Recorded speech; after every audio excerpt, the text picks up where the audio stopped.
We're really lucky today to be joined by Melvin Carter. He is our Director of the Office of Early Learning. Many of you may know Melvin from his work as an organizer and as a stellar member of the St. Paul City Council. We're thrilled that he has stepped away from that part of his life to join us at the department and really help lead what we believe we really believe we're on the cusp of next steps and bigger work and even more important work in terms of scaling up what we want to do for our young kids. So Melvin is exactly the person to do it. He comes to us with an understanding of the political landscape, the importance. He comes to us as a parent who understands the value and with a depth of knowledge from the St. Paul Promise neighborhood, which is really doing some great work.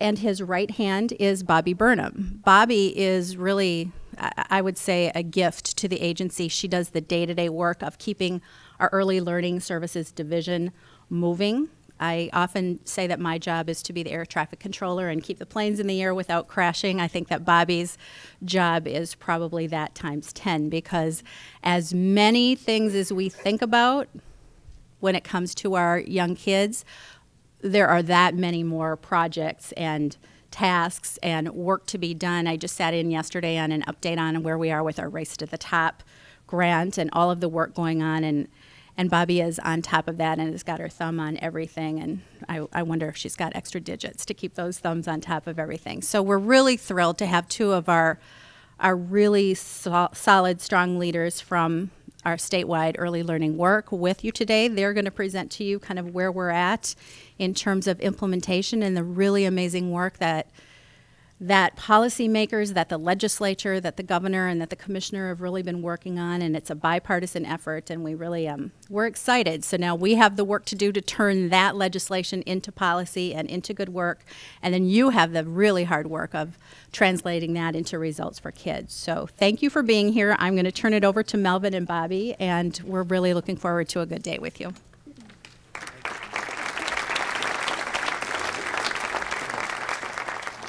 Thank you, Charlene. Good morning. As Charlene said, we're really happy to be back here today. You know, it's always a great opportunity to be able to work with folks who work directly with the children in the neighborhoods and across our state. So we're pleased to be here. Our job is essentially to support you and make sure that you have what you need to be effective and successful doing the work that you do. So please don't hesitate to let us know. Our contact information will be on the last slide, so please don't hesitate to let us know how we can, from the state level, really support your success in this work moving forward. My name is Melvin Carter, and I'm still the new Director of the Office of Early Learning. I'm just going to keep saying new until somebody says I can't say that anymore.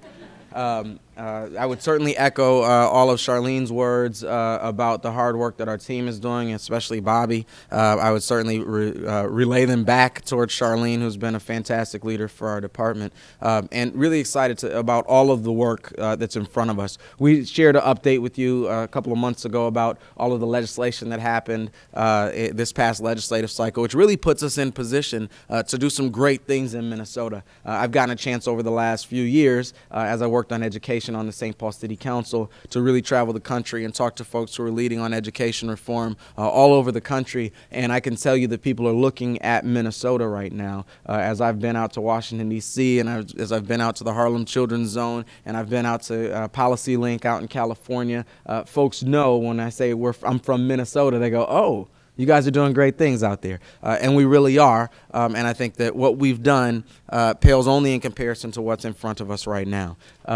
As you may have seen this before, this is the governor's Better Schools for a Better Minnesota 7-point plan. I'm not going to walk you all the way through it, except to say that from funding education to the future, to better early childhood education, to raising the bar and closing the gap, to reading well by 3rd grade, to supporting teaching for better schools, to a department that provides educational leadership and support, the governor's 7-point plan for education really focuses on early learning. So there's clearly a clear focus and understanding from the governor governor and from our state commissioner on how critical early learning is. That's fantastic. And from our legislature, I'll say as well. That's phenomenal. That's been incredible, while other states have been fighting over other things. And I suppose we've fought over our fair share of things. One thing that our legislature and our governor has spoken loud and clear about is that early learning is a priority, and it's something that we are going to invest in our state, and that's something that's putting us in position to do a lot of great work.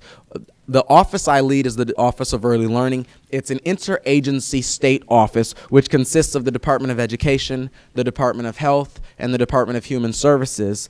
This is our, the second and third part of this is our kind of draft mission statement. We're in the process right now of going through kind of a mission and vision process, and this is our draft mission statement. It's actually changed a little bit since this slide was created, but it's to support positive outcomes and healthy development for young children from prenatal to third grade for the purpose of producing long-term benefits for all Minnesota families and communities. We are, as you can see, that center space, I think. There we go. The Office of Early Learning, I worked really hard on that, so I want you to...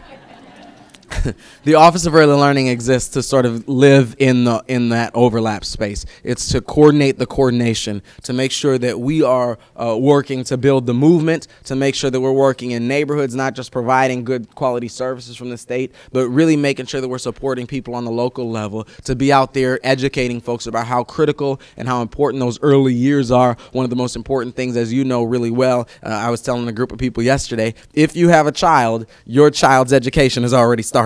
No matter how old that child is, if you have a child, that child's education has already started, and we have to be thinking really critically from the beginning stages, and that requires kind of that community level, small g governance, you know, community members and community leaders and providers and schools all working together to make sure that families understand how critical early learning is, all the way from birth and prenatal. So our job is to coordinate the coordination and to exist kind of in that overlap to make sure that not only are our three departments doing all the things that we do to support early learning and early healthy development well, but we're doing them in ways that actually work with each other, collaborate with each other, and actually create a positive synergy, because all of the disparities of all of the negative outcomes that we're doing this to try to focus on are having their own negative synergy working together. I think the other piece about this that's critical is that bottom line there, which is it's about producing long-term benefits for all Minnesota families and communities. We focus a lot on kindergarten readiness and certainly reading by third grade. We focus our energy on those things a lot, but it's critical for us to remember that what we really want isn't kindergarten readiness, isn't children to be ready for kindergarten. I was speaking at Ecolab yesterday, and the CEO of Ecolab, Doug Baker, introduced me by a pre-recorded video, and I was noting that what Doug Baker wants isn't for kids to be ready for kindergarten. What he wants is an educated workforce.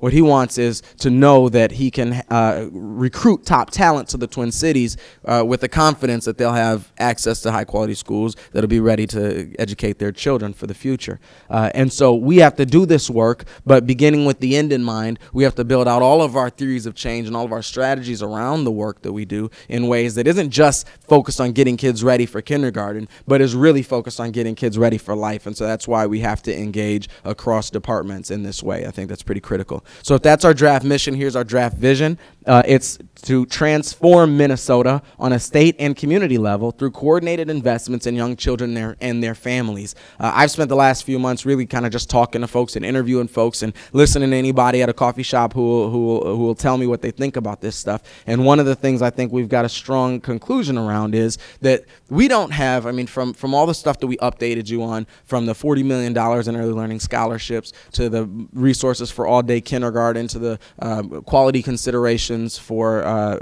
early learning environments, in a financial environment like this, you don't get that level of new investment just to get a couple kids ready for kindergarten. We think our charge is really to do all the things that we think might happen if we get kids ready for kindergarten, right? And we think that we can really transform our state. That creates a challenge, right? Because we haven't really put in the resources yet necessarily to really transform our state on a statewide level, as I know you all know, through early learning. And so that creates an opportunity for us, I think, to target our efforts and create some demonstration projects, some demonstration demonstration areas that we can say, some place-based strategies that we can say, we have clearly transformed this area, we have clearly transformed this community, this demography in our state, and we need to make sure that we have the resources to do it statewide. We know that those scholarships, that $40 million, when I was on the city council, I learned that how numbers that used to sound really, really big, you start trying to spread them around a city, you start trying to spread them around a district, start trying to spread them around the state, and they start to sound really, really small. So that $40 million sounds great. At the same time, it gives us resources to provide a scholarship for 9% of the low-income children in Minnesota. So we're off to a great start, and we have more work to do. We think that if we can really empower families with the good information they need about early brain development and options, if we can empower service providers to really be able to provide quality, accessible services in a way that is convenient for families and efficient for them in their own business model, if we can get community public support systems for children and families to be culturally and age appropriate, accessible, and coordinated, then we can find ourselves in a place where we're really doing an effective job, the best job, getting children the great start we need to succeed in school and life. Those arrows are just to reflect that we think if we can do that, we can do all the rest better. Right? And then the final piece of this slide right here is those multiplication signs, which one of the members of our team reminded me. I started this with addition signs, and I was reminded by one of the members of our team that this really is a mutually dependent kind of formula. So you zero one of those out, and it really zeroes out our whole ability to do the whole thing. And so that's kind of the way we're looking at this. Our key strategies moving forward, we're certainly moving forward, hopefully by the end of this year, to land the plane on that shared mission and vision and values that really guide our work. We're in the process of really working to build our cohesive coalitions. One of the challenges of having everybody so interested and engaged in early learning is everybody is interested and engaged in early learning. And so we have to make sure that we're all kind of playing from the same playbook, that we're all kind of looking to the world and looking to the work kind of from the same perspective, which is pretty critical for us. Collaborating across agencies to leverage existing state supports for synergistic impact. That is a very, very boring sentence to describe something I'm really, really excited about. And so I got to come up with better wording for that to make it sound, or maybe I'll do some fireworks around it or something like that to make it look less boring. But because that's I think that can have transformational effect right there. You know, whether we regardless of which state agency or which state office provides a certain support, when families need it, we need to make sure that we're presenting one state, or that we're presenting kind of one kind of bundle, one what's the word, interface, so that they can access those services. I think that'd be a critical thing. And then the final thing is really working to maximize our return on investment by focusing our efforts, right? That's where I said we're charged with transforming the state, but we're not yet resourced to transform the state. So we need to make sure that we're doing this in ways and in places that demonstrates the potential, that really demonstrates the potential, so that our champions in the legislature, and there's a couple of them here today, so that our champions in the legislature can really have something to point to and say, look, this is clearly working. We clearly have, we don't have any choice but to continue kind of this level of investment. I think that starts with the race to the top transformation zones when we think about the places in our state and the people in our state that need them the most, and also the places that really have a foundation of readiness, kind of community-based readiness. That probably is going to start with our transformation zones from the race to the top grant. We have 4 of those across the state, and that's probably going to start as well with children of teen parents, because I'm sure you see it all the time in your districts. That's such a critical indicator of all the things that we want to make sure that we're avoiding for children. One more slide, and then I'm going to get out of the way and let Bobbie talk about the real details. And this is just to say, you know, as we talk about early learning, we have to make sure that we're really talking about the full spectrum of early learning. We spend a lot of time on kindergarten readiness. Early learning starts prenatally. Our office is absolutely committed to really focusing prenatal through 3rd grade, because we know that those children have to be ready to make that shift to reading to learn when they get to 3rd grade. And so we're really focused on building that all out together as we build our prenatal to 3rd grade framework, as we build out all of our kindergarten readiness strategies, as we build out our prenatal to 3 years old framework. We also have to be building out a deliberate kind of stream to make sure that those 3 are working together to create a trajectory and some momentum for the future for the children and the families that we're serving. So with that said, I'm going to give the mic to Bobbie Burnham, who will talk in a level of specificity that I'm not yet able to. Thank you.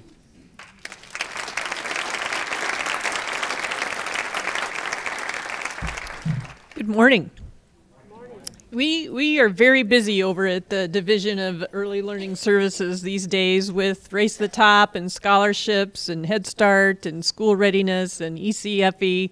So you can see by this list that we are trying to align and integrate and work as a team across the division to make sure the programs in the Division of Early Learning Services are well represented across the division.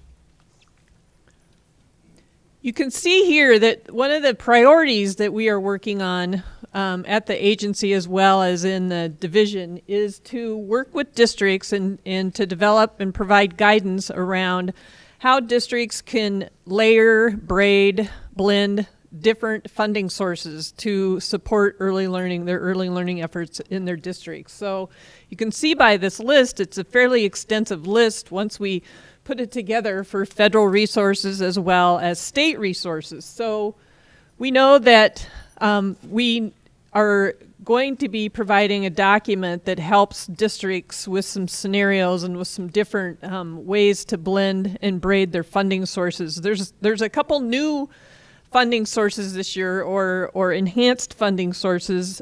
Districts are now allowed to use up to 10% of their compensatory revenue to support preparing children for entry into school.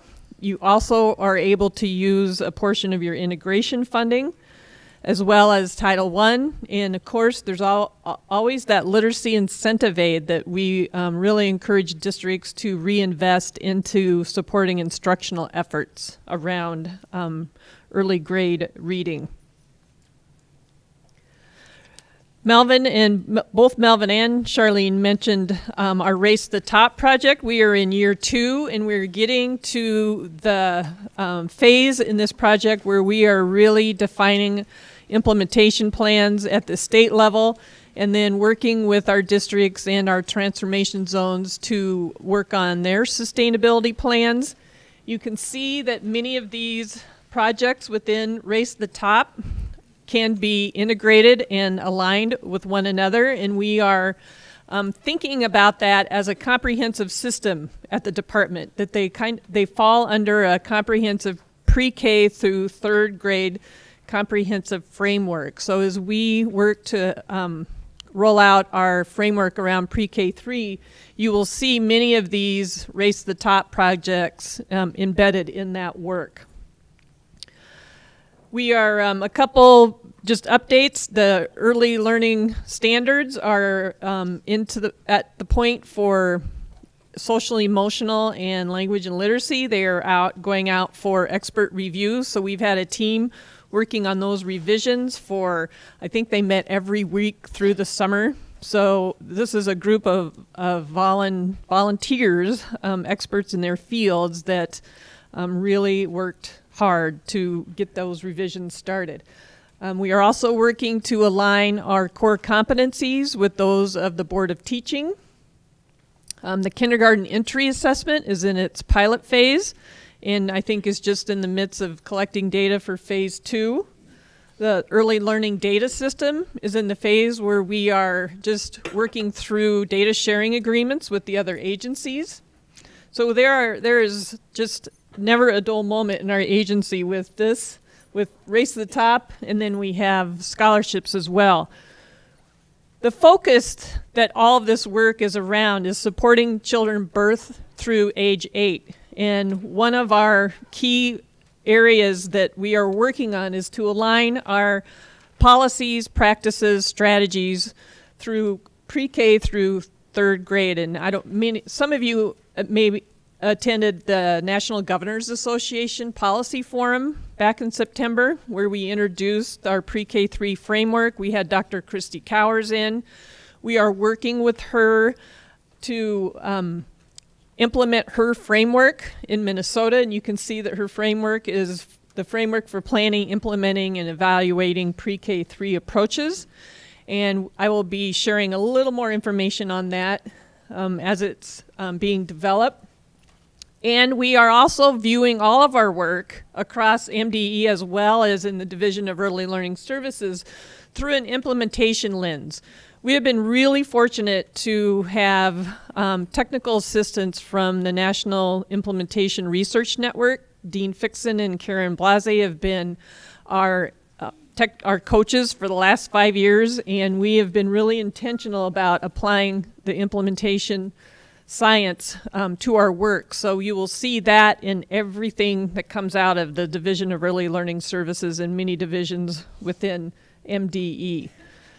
Christy Cower's framework, you can see, focuses around 8 buckets, and these buckets aren't going to be new to anybody, but we are working on a higher degree and more intentional effort around aligning these buckets. We are going to provide pretty extensive technical assistance and support to districts in the implementation of this pre-K3 framework.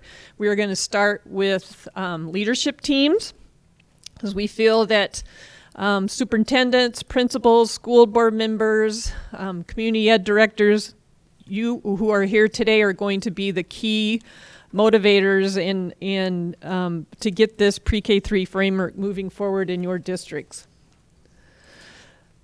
As you know, full day kindergarten is a topic of high interest with the implementation of full day K coming next year, and I'm happy to say we are about a week to 10 days away from getting some preliminary guidance posted on our website around the transition to full day K.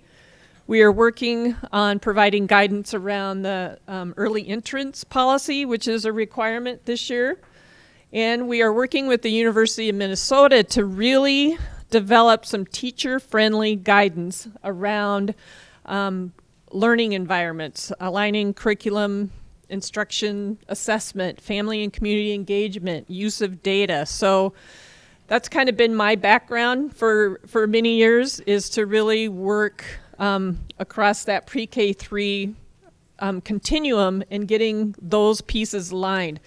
We feel that transition planning is going to be key for districts to be successful in their transition to all-day K, so we are really working with the U of M again to come up with some examples of transition plans and some really great guidance around working with that early learning community and transitioning into that early elementary community. And I noticed looking through the packet, there are some districts presenting this afternoon that will be hearing from me, because it looked like fantastic stuff, and I hope to be able to attend some of your sessions to see what some of the districts are currently doing.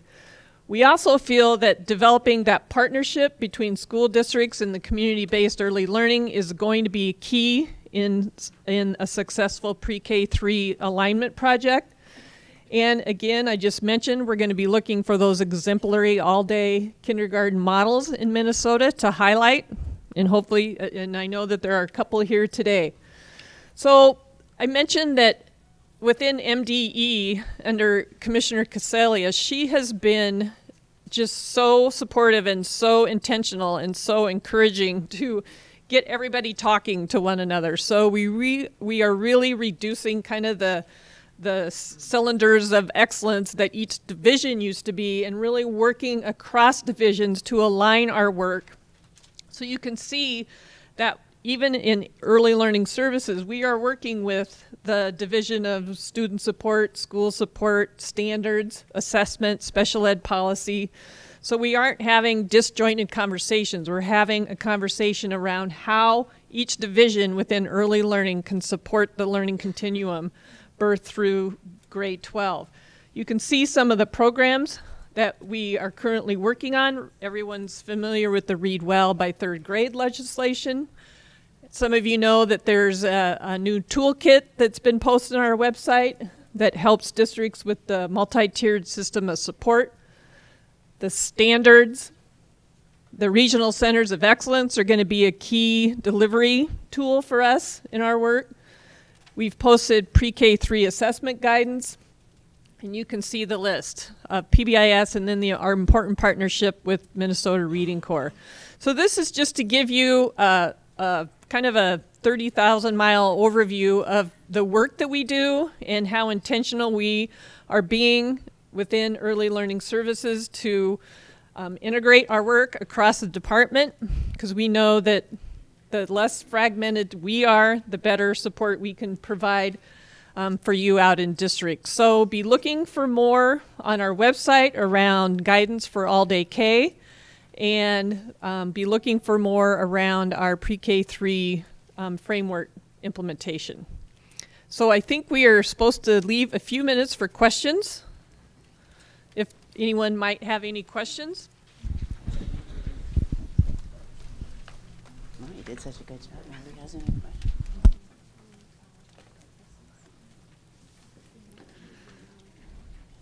No questions?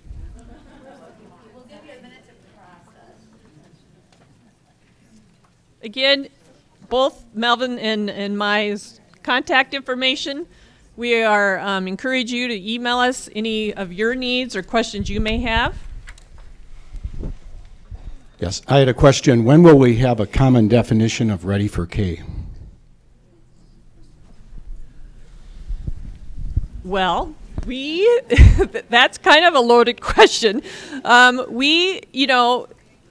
It depends on who you ask, of course, but we are working within the department and within the division on, we know that is a key question that many stakeholders would like a common answer to. So we are working on getting that common definition, as well as what that means to be kindergarten ready. So we're getting there. It's part of the race to the top work. It's part of the development of our KEA, as well as our comprehensive assessment system.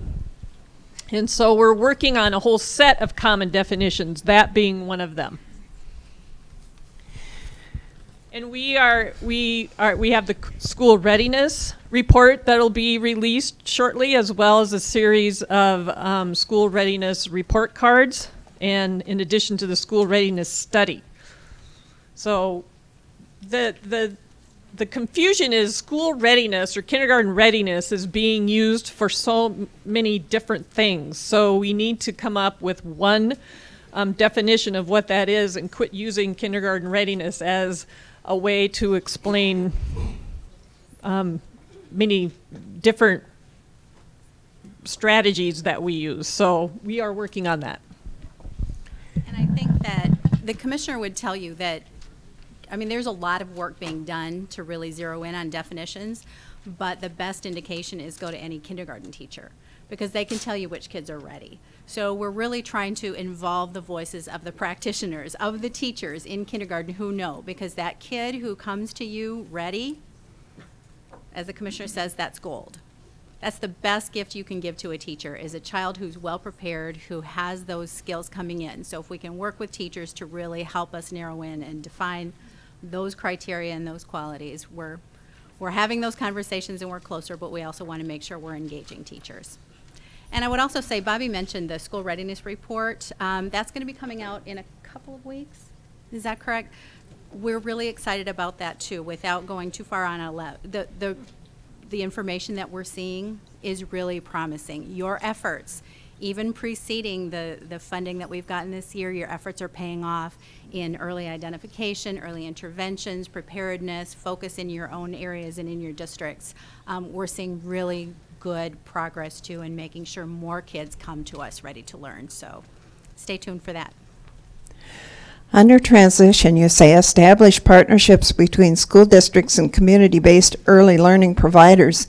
I know there are many, many private providers, and I would like to know how you're going to reach out to those folks. Well, it's really going to be the leadership within the communities that are going to reach out to those folks. We're going to provide technical assistance and examples of how other communities or other states implement that strategy. So we are going to start by working with leadership teams, and on those leadership teams, we are going to be asking that early learning providers are represented, as well as key decision makers at the district level, such as superintendent. We're going to make sure there's a principal on there, a kindergarten teacher, preschool teachers, pre-K teachers, community ed director. So it's really going to be a joint effort between the school district and the community early learning providers. We're going to help districts identify within their boundary areas all the early learning providers within each of their boundary areas. And we're really working to identify some key strategies by looking at what other states are doing and what Minnesota communities are doing to forge those partnerships. The only thing I'd add to that is that's one thing that the scholarships have actually helped out with a great deal. The scholarship resources have helped out with a great deal because we have families across the state who have resources for high quality early learning environments, and a lot of those private kind of providers are really accessing those resources really well, and so that's bringing them kind of right forward as partners there. The Child Care Aware partnerships networks across the state for the most part have the contracts to as the administrators, as the regional administrators of those scholarships, and part of the way we RFP'd that contract was we asked them to let us know and create a real plan, a robust plan for doing that type of engagement that the question asked about in the regions that they represent. So that's a real focus of the scholarships as well.